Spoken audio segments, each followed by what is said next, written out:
Self-mastery, funny enough, in our definition, because we're not talking about regimens and protocols, right? Self-mastery can be confused for having a command of yourself, right? Your time management, your manners, just your control of your circumstances. But that's not what we're talking about, quite the opposite. Self-mastery is simply stepping into love of self and love of your life. If you're in self-mastery, you will love your life and you will love yourself.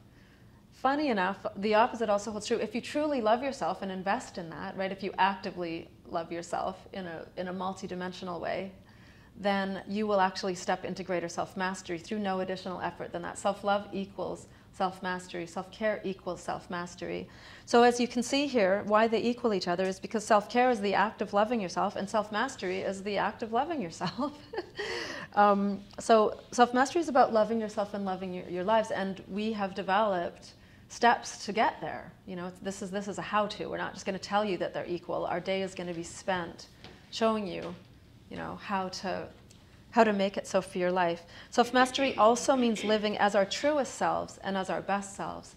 So the more dictionary definition of self-mastery would go to like being your best self, right? If you're in self-mastery, you're at your best, and that's really what we're committed to giving to you here through the vehicle of self-care. And the self-care is a really powerful vehicle to get there. Now, I'm just going to contextualize this for a minute in the larger self-mastery curriculum for those of you who haven't been in the self-mastery workshop, which is the one Katie was talking about from last year. It was a workshop on self-love and self-mastery. And I'll just quickly tell you the module so you know where this fits in, where self-care fits in. Because speaking of the star, we literally have a star diagram for it. And in Chella's channeling, you'll see that there's a statement about sort of using that mental framing, that awareness of this is like, it's like a star in your life, and it's the star of your life. The star of your life becomes self-care, but it's a star system, and it works like this, and it works alongside your other self-mastery protocol, all of which can simply become your way of being, right? So it is soulful. It's just who you are. So self-care is one of the 6 different modules, okay? So self-love is in the center. Self-love is what this is all about, And love is divinity. God is love. So it's, as Chella said, it's the the vortex where everything is all interconnected. God, love, self-care, self-mastery is all one. So self-love is at the heart of it.